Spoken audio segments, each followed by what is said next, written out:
Binomial nomenclature एक बहुत ही important topic. देखें, आपने फिजिक्स के अंदर एक चीज़ पढ़ रखी है, सिस्टम इंटरनेशनल यूनिट, राइट।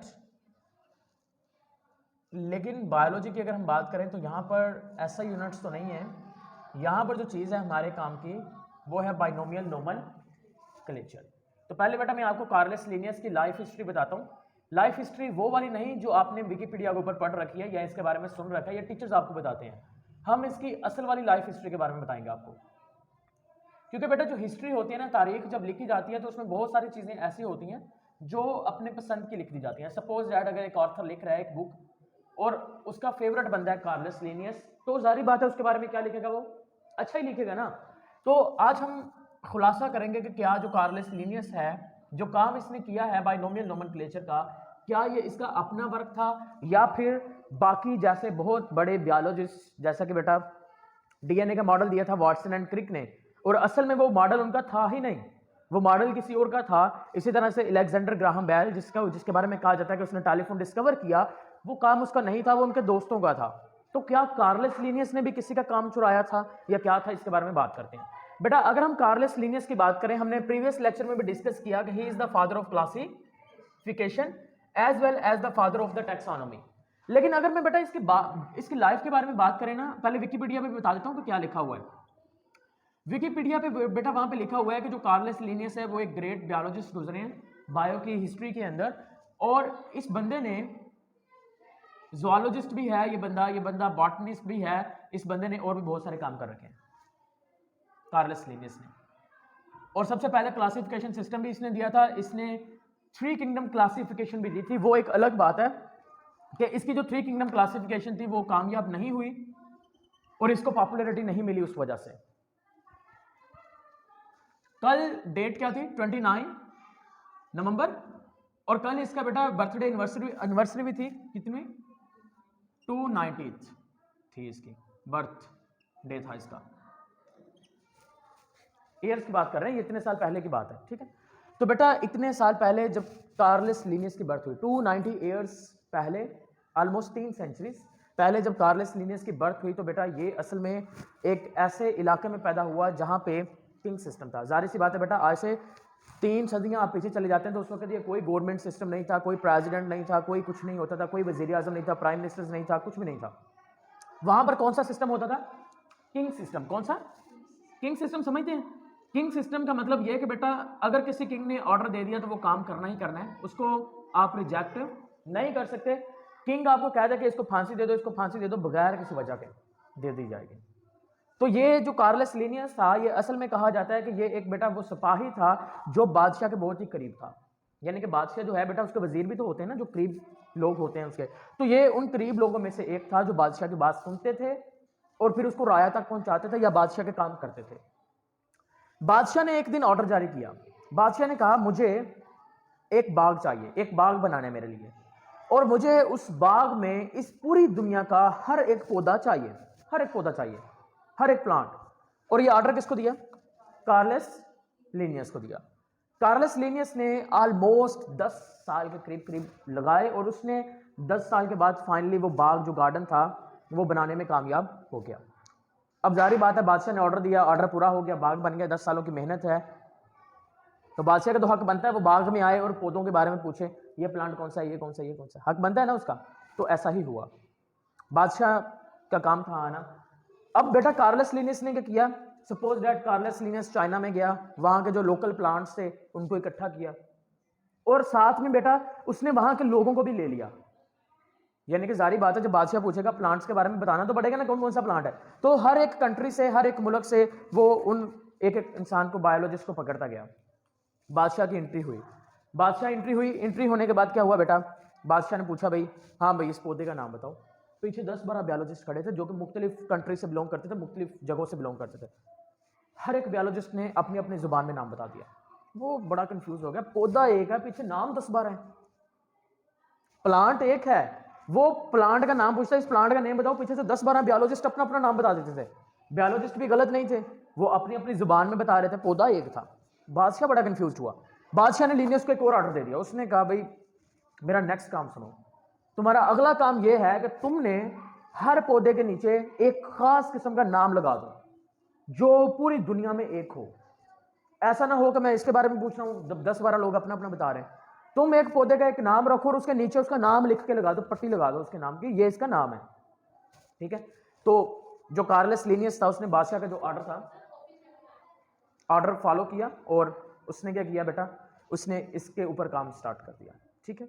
फिर आफ्टर दैट एक बहुत इंटरेस्टिंग और काफी फनी स्टोरी है बाइनोमियल नोमेनक्लेचर से मुतालिक, वो भी आपको बताते हैं। अब यहां पर देखिए बेटा, जो काम था वो किसका था असल में, ऑर्डर किसने दिया था, आइडिया किसका था, इनका। नाम किसका हुआ है, लेनियस का। तो जो बंदा पेश करेगा नाम उसी का होगा। जैसे अलेक्जेंडर ग्राहम बेल ने पेश किया टेलीफोन, नाम आया अलेक्जेंडर ग्राहम बेल का, जिसका था उसका है ही नहीं कुछ। इसी तरह से डीएनए का मॉडल जिस बंदे ने पेश कर दिया वाटसन एंड क्रिक, नाम उसका है, बाकियों का नाम निशान नहीं है। तो बताने का मकसद यह है कि जो पेश करेगा नाम उसी का याद रखा जाएगा। अब दूसरी स्टोरी सुनाता हूं थोड़ी देर के बाद। Okay, back to the lecture. हम बात कर रहे थे बेटा कार्लस लिनियस और बाइनोमियल नोमेनक्लेचर के बारे में। अच्छा, फिर बेटा क्या किया कार्लस लिनियस ने ना, जारी बात है बादशाह ने ऑर्डर किया था कि आप नाम लिखिए। तो उसने क्या किया बेटा, जिस जिस इलाके से जो जो बायोलॉजिस्ट वो लेके आया था, यानी कि उस इलाके के जो बायोलॉजिस्ट जिन्होंने उस प्लांट को खोजा था, तलाश की थी, उन्हीं के नाम से उन्होंने उस प्लांट के नेम सेट करते गए। यानी कि जो साइंटिफिक नेम दिए गए हैं बेटा वो ग्रीक्स में दिए गए हैं। और वो कैसे उन्होंने बनाए, वो उन्होंने बेटा बनाए हैं किस बेस के ऊपर, उन्होंने वो बनाए हैं उसी बेस के ऊपर जिस इलाके से निकला वो प्लांट, जहां से लिया गया उसके नेम पे रख दिया, या फिर अगर किसी साइंटिस्ट ने बायोलॉजिस्ट ने तलाश किया उसके नाम पे रख दिया। तो इस तरह से बेटा इसके नाम रख दिए गए। मैं एक एग्जांपल देता हूं, आपके पास एक प्लांट है जिसको हम कहते हैं शीशम प्लांट। शीशम प्लांट का जो साइंटिफिक नेम है वो है दिलबर्गिया सिसो। क्या है, दिलबर्गिया सिसो। इसकी कहानी बड़ी फनी सी है। तो दिलबर्गिया सिसो आपको पता है कहां से आया है। एक ना बायोलॉजिस्ट था, वो जहां पे रहता था ना उस इलाके में, उस शहर में एक स्ट्रीट थी, उस स्ट्रीट का नाम था दिलबर्गिया। क्या नाम था, दिलबर्गिया। और बाय चांस उसी स्ट्रीट में उसकी एक जनरल फार्मूला भी था, जनरल फार्मूला भी रहता था। जनरल फार्मूला समझते हो, जनरल फार्मूला का मतलब कि उसकी जीएफ मतलब गर्लफ्रेंड भी थी वहां पे रहती थी और उसका नाम था सिसोनम। क्या था, सिसोनम। और उसके घर के बिल्कुल सामने लगा था एक शीशम का दरख्त। अब उसने इसका नाम कैसे रखा, उसने कहा the plant that is in street of Dalbergia in front of house of सिसोनम is known as Dalbergia sissoo. तो ये किसका नाम आ गया, शीशम प्लांट का। तो इस तरह से बेटा उन्होंने नाम रख दिए गए। और पहले जो लिस्ट जारी की गई इनके नामों की, वो प्लांट की जारी की गई थी, दैट वाज इन 1753। कब की गई, 1753 के अंदर जो पहली लिस्ट थी साइंटिफिक नेम्स की वो जारी कर दी गई, ठीक है, कार्लस लिनियस ने। और एनिमल्स की जो पहली लिस्ट बेटा पेश की गई थी वो थी 1758 के अंदर, तब वो जारी की गई थी, ठीक है। अब बाइनोमियल नोमेनक्लेचर रूल्स आप ऑलरेडी पढ़ चुके हैं कि क्या है। अब ये है कि बेटा इसकी रीजन क्या है, बाइनोमियल नोमेनक्लेचर देने की रीजन क्या थी, वजह क्या थी बेटा। इसकी रीजन चंद एक मेन पॉइंट्स है। पहला जो पॉइंट है वो है common name for same species,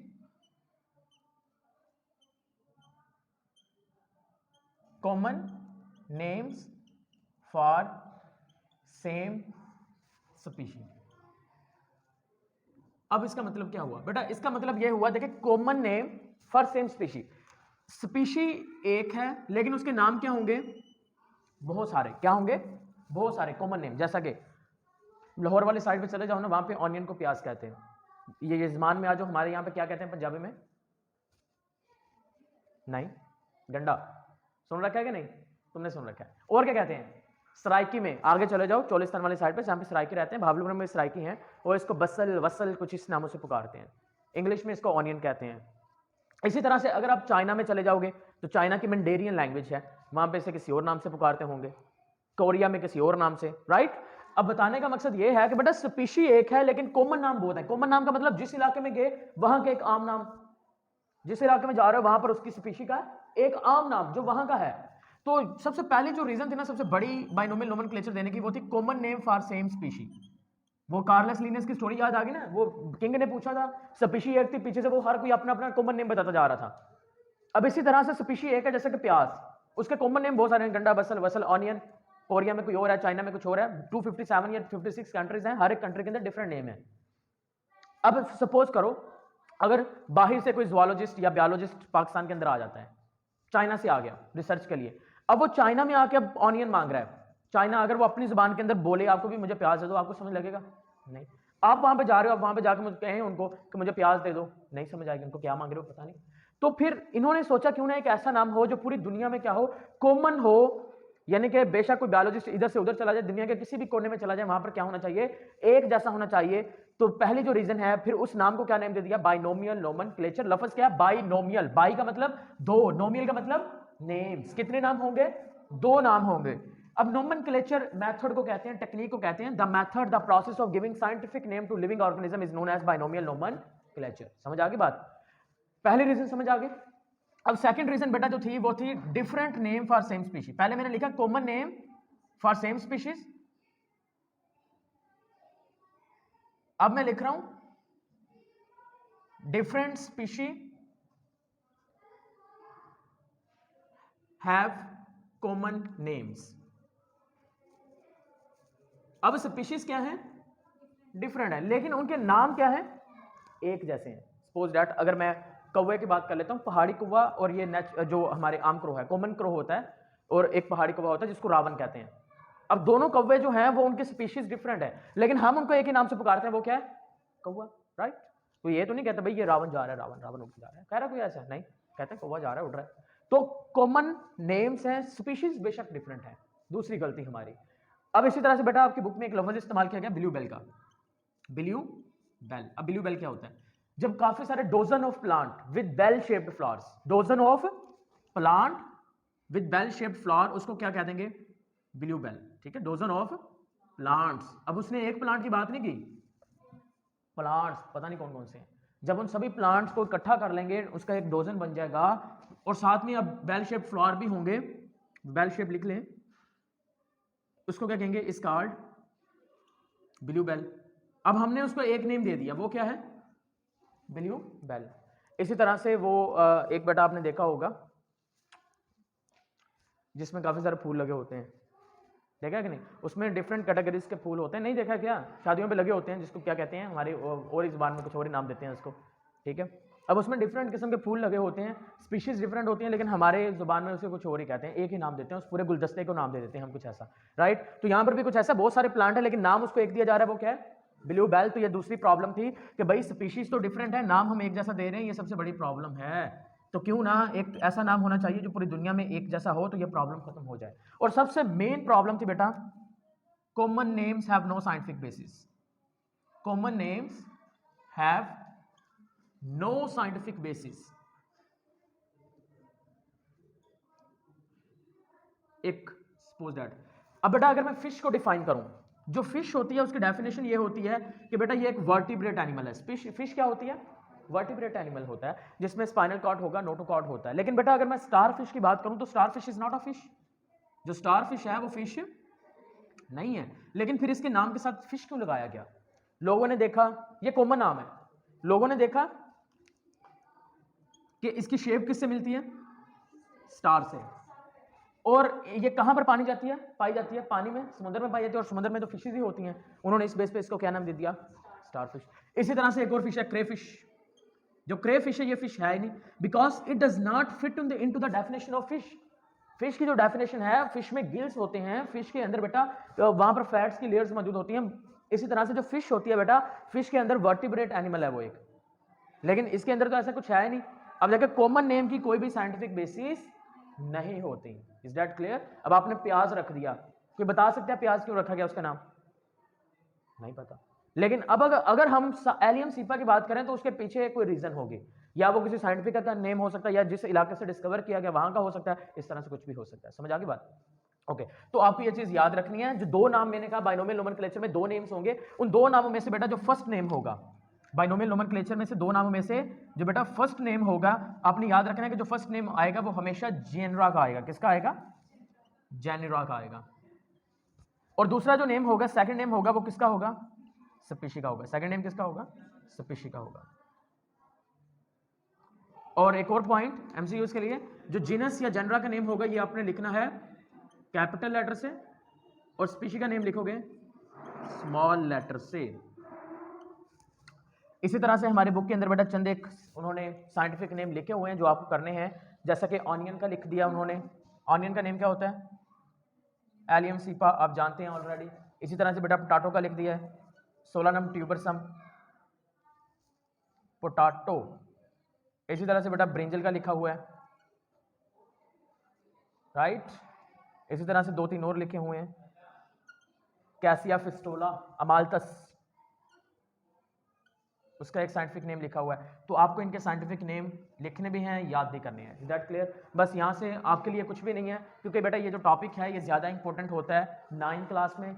अभी के लिए कुछ भी इंपॉर्टेंट नहीं है। ये एक टर्म याद रखो ब्लू बेल वाली, और क्या याद रखना है आपके लिए? याद यही चीज़ें रखनी है, पहला नाम बड़ा है कैपिटल लेटर होगा, दूसरा नाम छोटा होगा और स्मॉल लेटर से लिखा जाएगा। और चंद एक साइंटिफिक नेम याद रख लोगे, पोटाटो का, ब्रिंजल का, अमाल्थस का, ओनियन का आपको ऑलरेडी याद है। समझ आ गई बात? इस टॉपिक से और क्या याद कर सकते हो? ये डेट्स याद कर लेना। 1753 पहली लिस्ट आई थी किसके बारे में? प्लांट्स के साइंटिफिक नेम, और ये किसकी थी? एनिमल्स की थी। बस यहाँ से याद करने वाली यही चीज़ें थी और इन्फॉर्मेशन के लिए स्टोरीज थी।